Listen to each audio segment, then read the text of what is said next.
he was like all dads. He tried to take care of us. There's things that we done we shouldn't have done, but all in all, when we went out to work, he expected you to help him do what you wanted to do, and he was a good dad. He had to take care of us, and we all lived, had a good time. We missed out on a few things, but what we missed out on, I don't guess is nothing like as important as what he taught us. And he was always there, and always something to eat. I knowed him one. I knowed him to get up and leave out early every morning and be gone all day, and come in and have a little can, a little of this and a little of that and a little something. He went all the way to nearly to Buffalo, towards Mount Sherman or somewhere or other. He heard that if he had something he could swap it for a little something to eat, when he come back he'd have something to eat. Yeah, I know that for a fact. He run a blacksmith shop there. Yeah, he run a blacksmith shop. And he could take 2 pieces of iron and cook them. They call cooking them.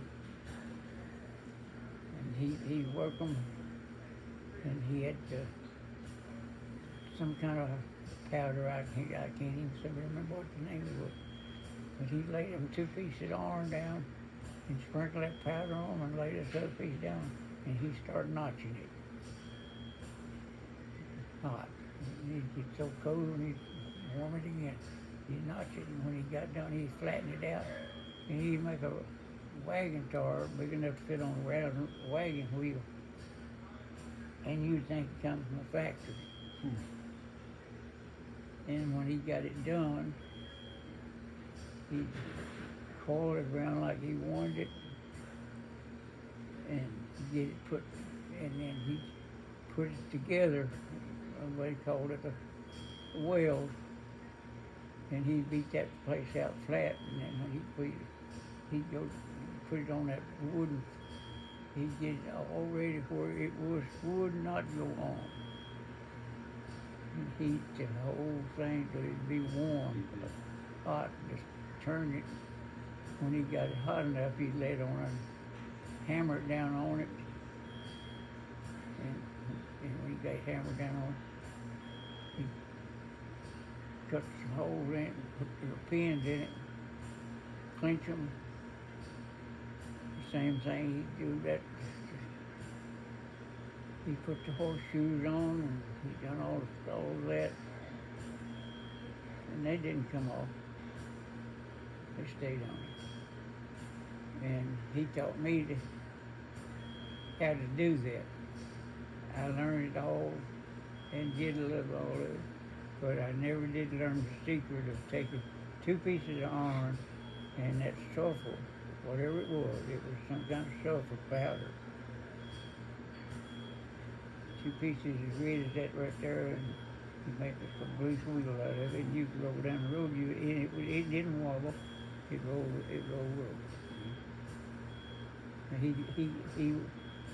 And he was a little bit better than I was, and stuff like that. But I'd go in, and of course, when those kids got big enough, we could read and write. He didn't much want to know how to read and write his name. But all this had come natural for him. Mama could read and write. She was lucky. I was like Daddy. I was satisfied if I could beat and bang on something other than work out the field. That's where I worked. I got by, and there's lots of things I wanted to do, but I couldn't do it. But I could watch you do something. If it was manual, then you could work it. I could watch you a few minutes and I could run your imitate you. Yeah. He was the first one buried there at New Salem. Yeah. I guess he helped put the basement in, or they. Well, or I know he did. Yeah. All that build there. Yeah. Build all that, but he always said he wouldn't be buried there. Yeah. And he pastor anywhere too, or just Pastor Russell Creek.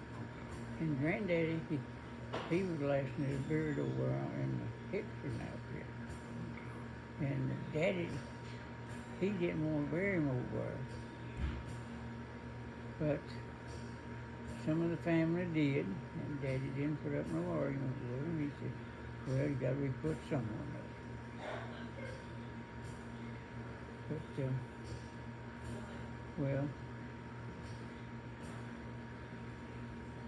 I really don't know who all, but Clayton, Claudine, all of them, they said, we won't be here down here. All of Clayton's family, they went to Oak Grove. how many of them was of them? Clayton, there was Clayton and Jimmy. Okay. Yeah. And, Just 3 of them. Yeah. Or It was just, Clayton's buried there. yeah, but how many kids? How many brothers and sisters he had? Clayton. Or your dad? Oh, Daddy. Daddy had Uncle Jimmy, and Okay. Clayton was Uncle Jimmy's brother. Okay. Yeah, Susie, And Susie, that was. her sister. Okay.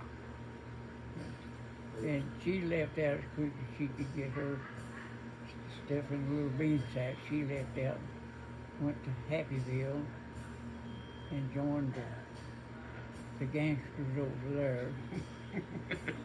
and But the other side of the family was they really well, gangsters.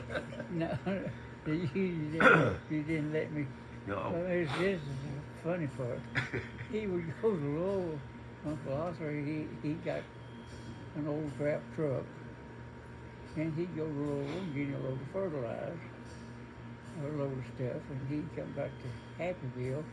And when he come back to Happyville, he was like a beehive. Everybody, they was all coming from every direction, and they was south came through this door, out that door over there, and go by the car and truck, and then they'd come back by and come in the house and get something else.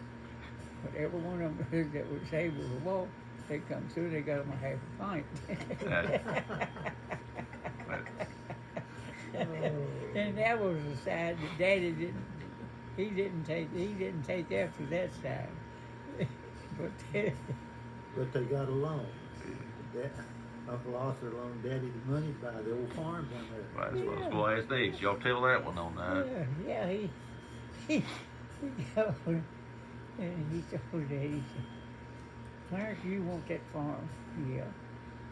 He said, well, you come by the store up there and so I'll have the money for you. And Dad said, well, what's the deal? He said, just come by the store and tell me, and said, don't give it to nobody else, just give it to me. Well, that's what he said. He said, give it to me. I remember Daddy, when he'd been to town, something or other, and he'd come back by me. He said, Mama, said, we're going to change the hands on who owns what around here. She said, what do you mean?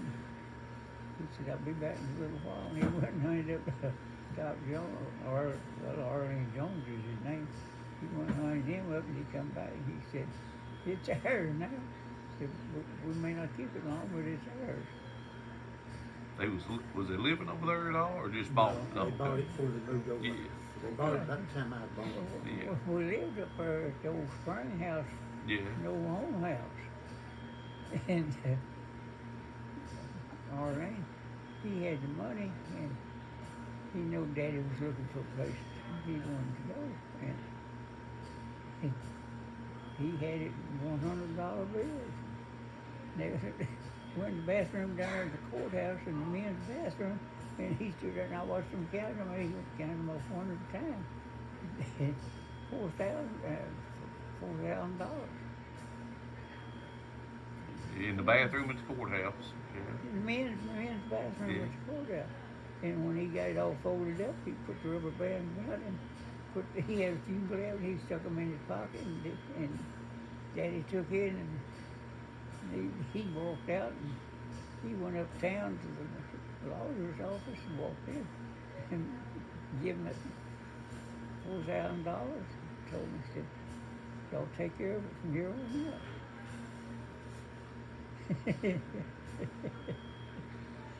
So, little fella, I seen a few things take place, and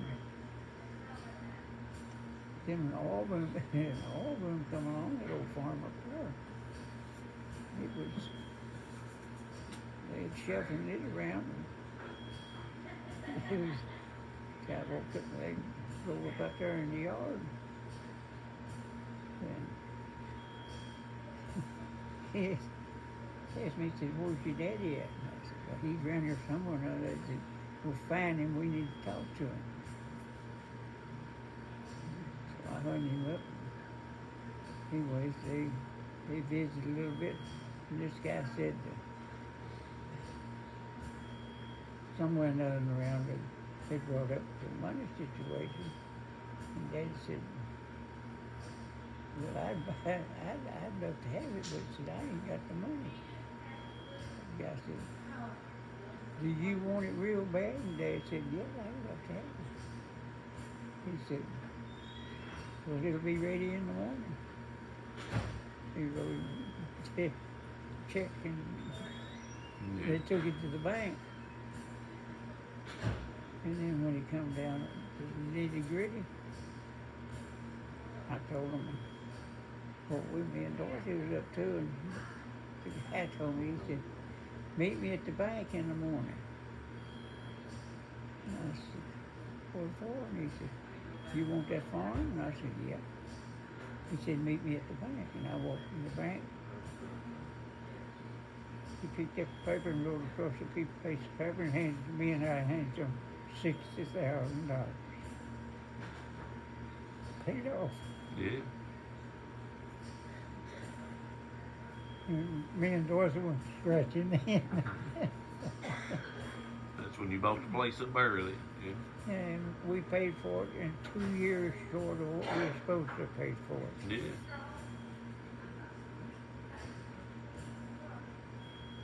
So, it's been a long, hard ride, but we rode it, and I'm proud of it. Yeah. We're all proud of you. Well, yeah. You men, I got all you wanted today, or part of what you wanted. Yeah.